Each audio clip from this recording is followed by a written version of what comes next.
Welcome, everyone. Good morning, good afternoon, and good evening. Wherever you are on the planet, you're in the right place to learn today about building bridges, not barriers, effective boundary setting. Now, I recommend that you take some notes because this content is going to be juicy. And if you don't already have a hot beverage or a glass of water, go ahead and make sure you've got that in place.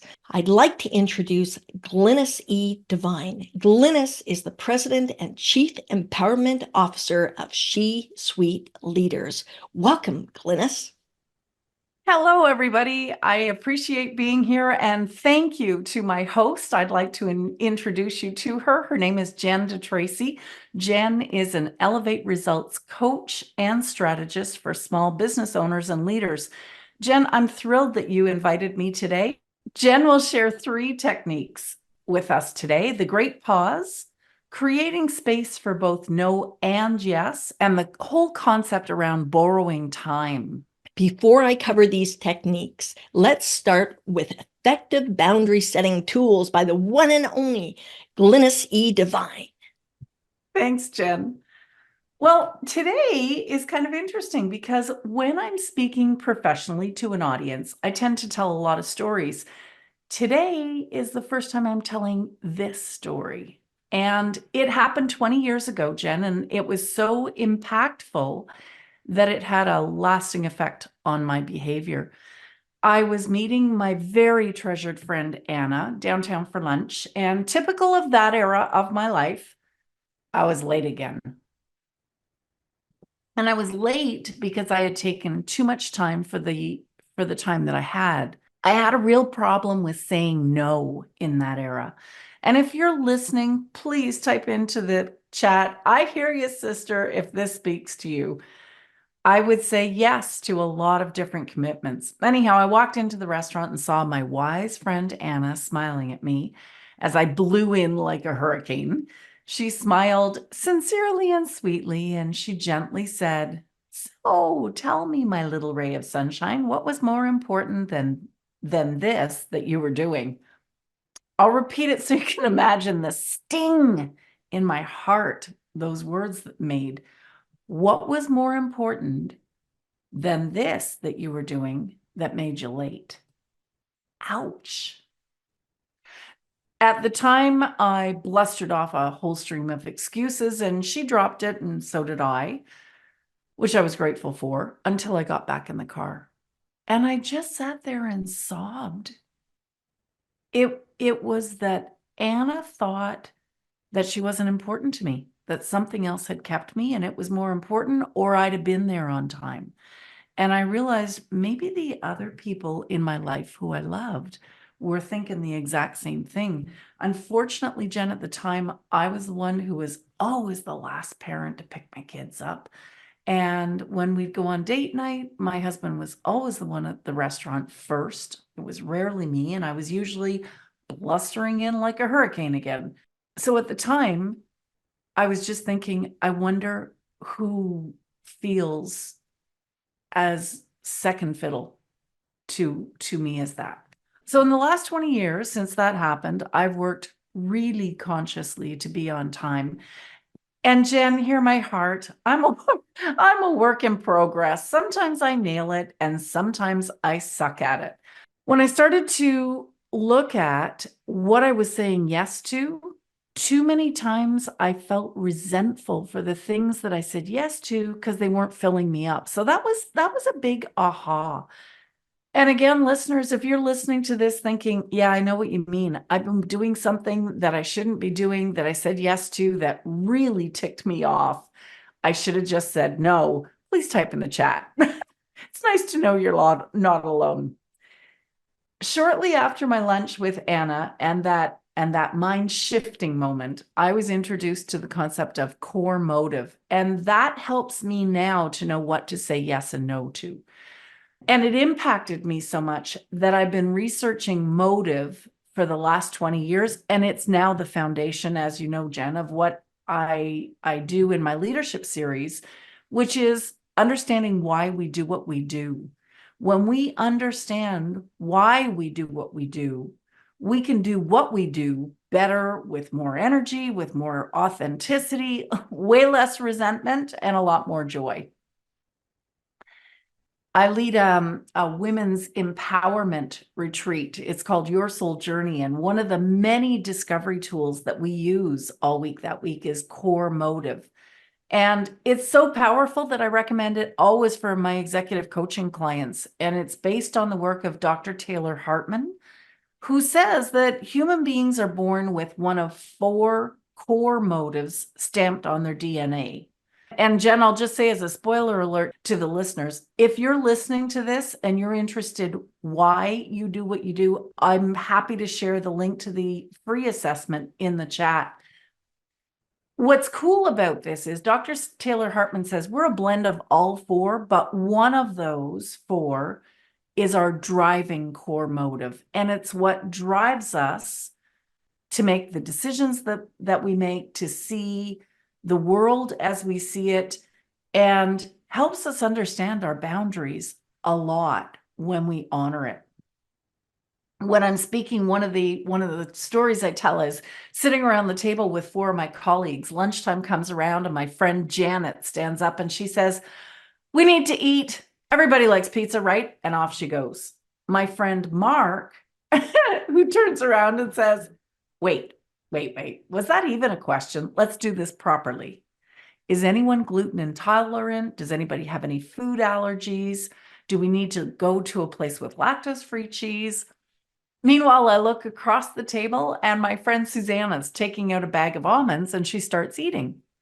So from across the table, I give her the hairy eyeball and I mouth, "What are you doing?" And she mouths back, "Eating almonds?" And I whisper, "But we're going for lunch." And she whispers back, "But I'm hungry now." And for her, it's simple. I'm hungry, I eat. I look around for my friend Nancy and she's already walking out the door. I yell, "Nance, where are you going?" "We're going for lunch." She says, yeah, I met some really nice people and we picked up some salads and we're going to go have a picnic in the park. Somebody brought a guitar. It should be cool. Bye. 4 people who have very different motives around something as simple as lunch. So can you see how navigating certain conversations when 4 people come with a very different lens can be challenging? Janet, the pizza lady, her motive is power. Let's make this fast. Let's get it let's make it easy. Let's get her done. Everybody likes pizza, right? Let's go. Mark is motivated by intimacy, that deep, meaningful connection with others, which is why he takes the time to ask, is anybody gluten intolerant? Everybody like anchovies? Susanna's motivated by peace. Life's simple. When I'm hungry, I eat, even if it's right before when we're going for lunch. So each of these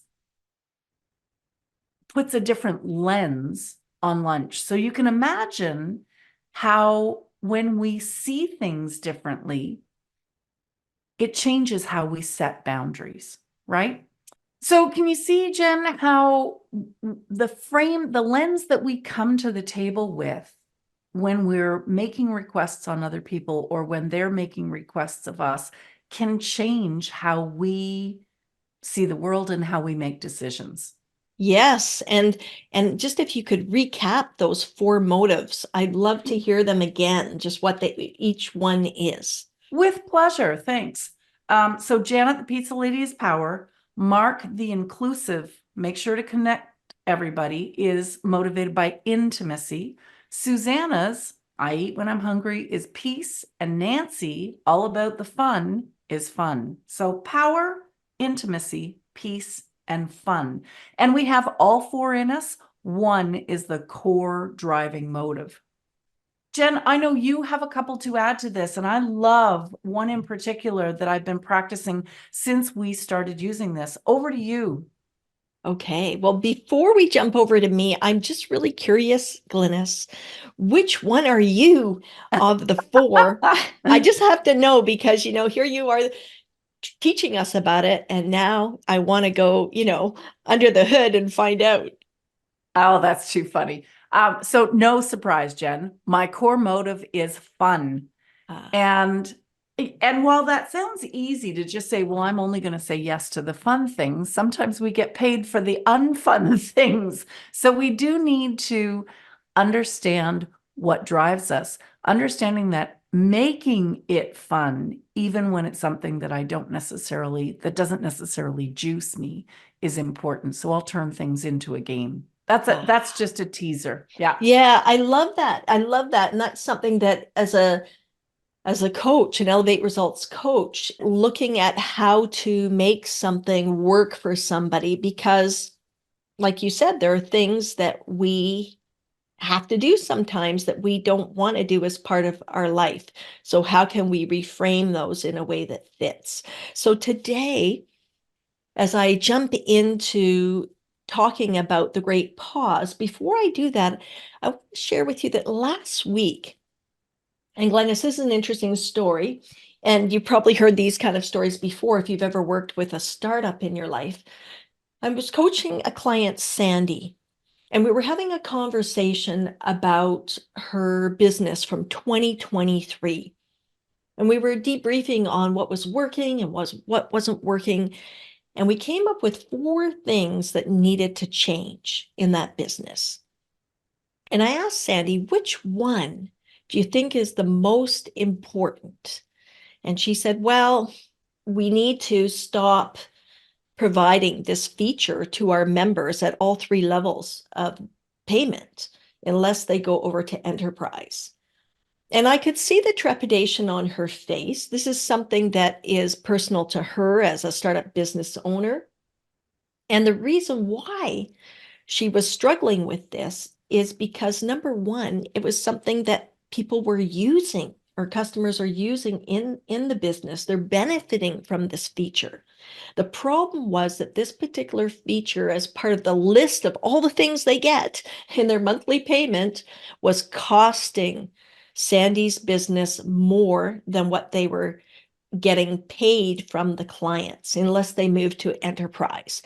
It's hard to let go of something that is popular when it doesn't serve. But the cost to Sandy was that she was paying her employees in this bootstrapped startup, yet she wasn't paying herself. And now, with these additional costs, unexpected, she had to go out and get other work for herself to continue to keep her business running and be able to support herself. So when we think of boundaries, often we think of requests that people make of us. Do you want to do this? Can you do this? Whether you're an employee in a company or whether you're running your own business, and what your clients are saying to you. But in this case, I see this boundary as a boundary that she needs to make for her own preservation, for the preservation of the company. And that's where, when we look at boundaries, I think we need to look at it as a fuller spectrum around what they really are. So I'll come back to her story in a moment. I'd like to start with the great pause. When somebody asks you for something, or you need to make a big decision like Sandy, it's always best to be able to take a moment, an hour, a day, a week before you say yes or no.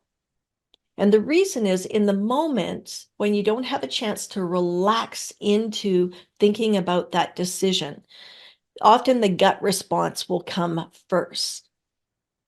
And when we take a great pause, we're giving the body, the brain, a chance to take a moment. Now, when you're communicating this to someone, it's very important to say to that person that has made that request, let me think about it. I'll get back to you in an hour. I'll get back to you by the end of the day. I'll get back to you in a week, whatever is realistic in that particular situation. And that gives you the space. That's creating space for the yeses, for the nos. Because sometimes you might be a person that tends to say yes a lot, or you might be a person that tends to say no a lot. And at the same time, you want to say yes, but you're hardwired for no's.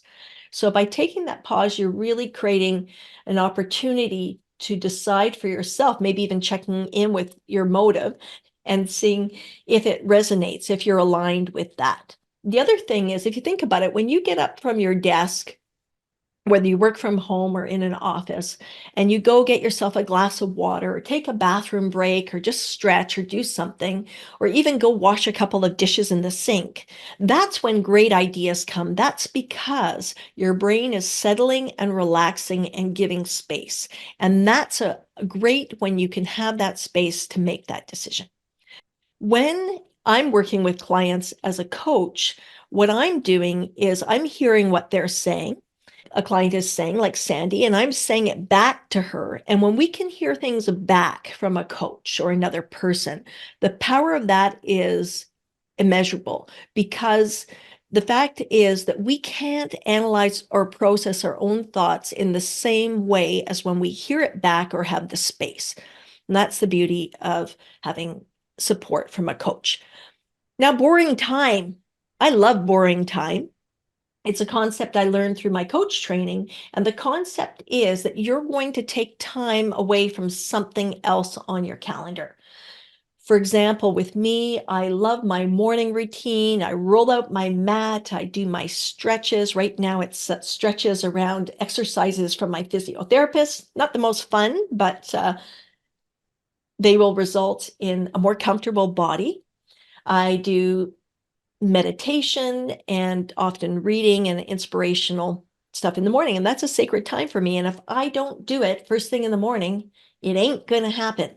So when I borrow time from that, I do it very consciously. I do it in a way that I know that in the morning when I get up, if I feel very creative and there's something really important I need to do for myself or for a client, I want to ride the wave of that. But I'm consciously knowing that I'm borrowing time, and the likelihood of me doing my morning routine afterwards is not likely. So you can use borrowing time as much as little as you want, but ideally you don't want to be giving up a whole month or 2 months from borrowing time from something. Then we come down to commitment.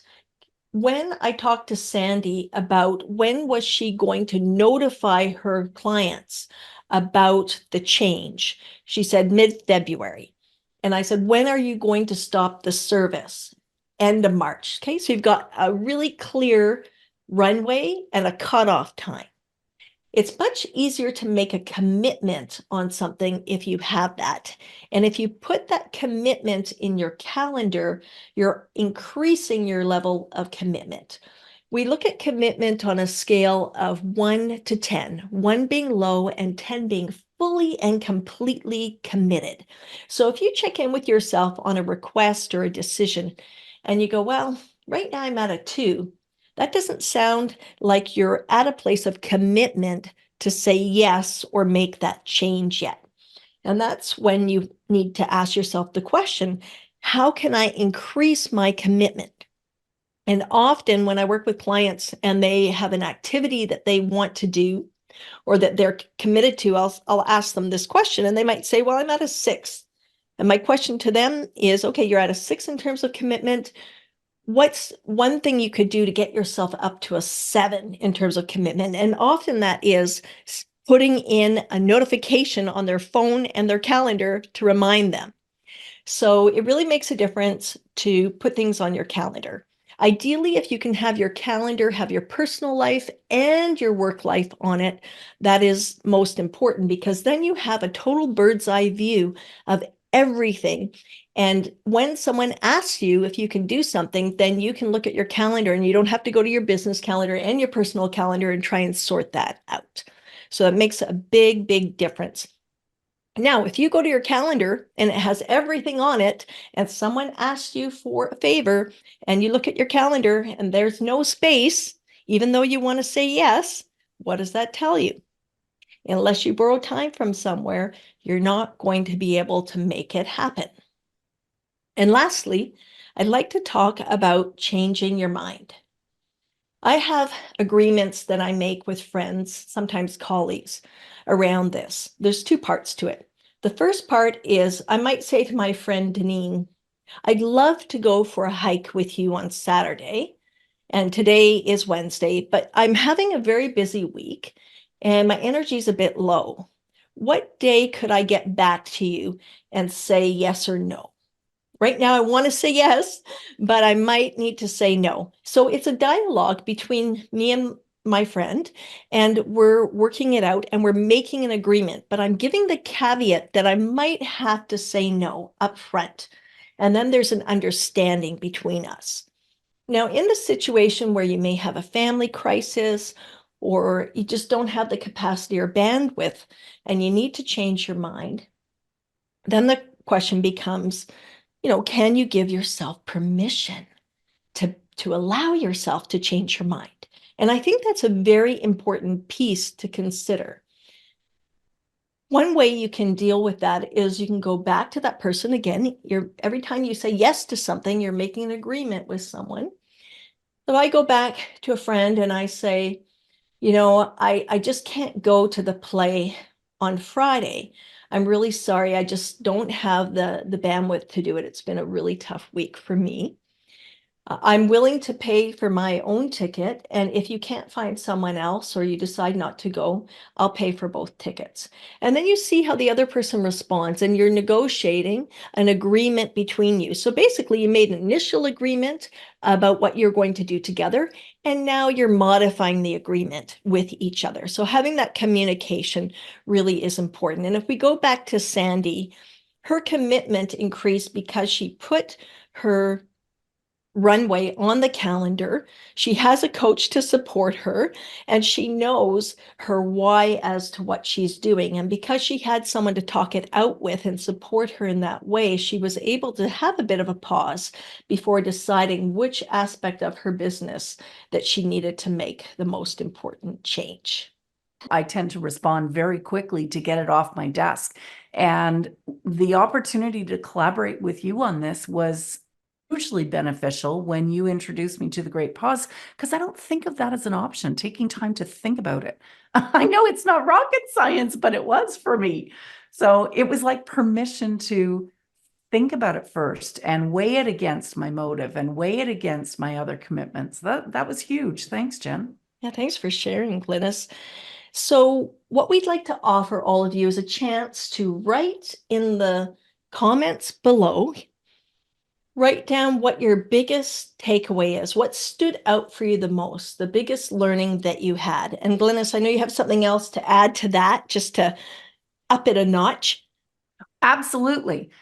So I'm going to say, rather than just putting a comment, put your wow, WOW. So hopefully something that Jen or I said, or something that it provoked that you thought of, made you go, or wow. This is actually an acronym. It stands for within 1 week, WOW, within 1 week, because we know that when somebody initiates something right away that they took away, they get more ROI, more return on investment. So I'm going to say, not only what's your takeaway, but what can you do within 1 week that's going to give you big bang on your buck for spending some time with Jen and I. I love that. The big bang for your buck. What do you have Yes, that you'd like to absolutely. offer today that we're going to put in the show notes? Absolutely. So I'm very excited because Jen and I collaborated without real, or maybe she realized I didn't, that I took a very strategic approach to this. The idea that you figure out your core motive, and once you know your core motive, you can go ahead and implement. And Jen took a very implementable angle, which was, okay, here's how you do it. So I love that we collaborated on that without even realizing that. So what I'm offering all of our listeners is the chance to find out why they do what they do by taking the assessment. It's 45 questions. It's going to take 20 to 25 minutes to do. It's free. You don't have to upgrade or anything else. What they do need to do, Jen, is put their email address in and assign a username. That way I can go back in as a certified trainer in Core Motive and offer a 20-minute complimentary debrief. So I can offer the chance to navigate that why into some boundary setting in life. I Jen? love that. I love it. That's great.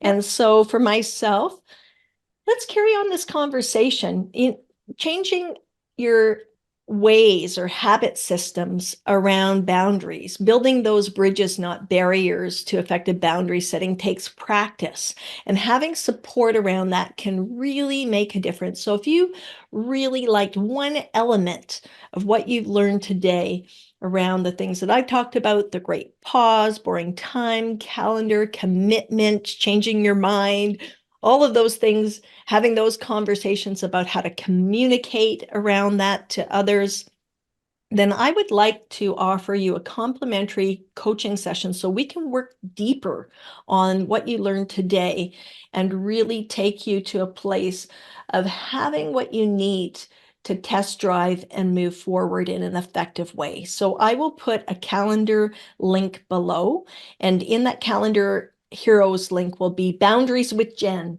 And you'll get 60 minutes with me to have a meaningful coaching conversation.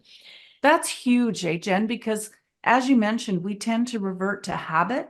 And I can't say enough the value of having, I think of you like Jiminy Cricket, the person who keeps Sandy and your clients on their own path, right? Yeah, and the beauty is that, with coaching and stuff like that, and you probably have this with the four motives, is once people are tapped into what their motive is, then it's so much easier to have that clarity of, oh, that's why I do this. And the same with coaching is in that conversation, the client is discovering things about themselves that they really hadn't brought to the forefront before. And that's so powerful. Very cool. So I would like to thank all of you who are listening to this recording today on this session of Building Bridges, Not Barriers to Effective Boundary Setting. Check out the comments below with everybody's takeaways and their wows. And I would, from the bottom of my heart, like to send a big thanks to you, Glynis, for being here today. I really appreciate you, and I appreciate everyone who's shown up today. Thanks so much. Thank you, everyone. Thank you, Jen.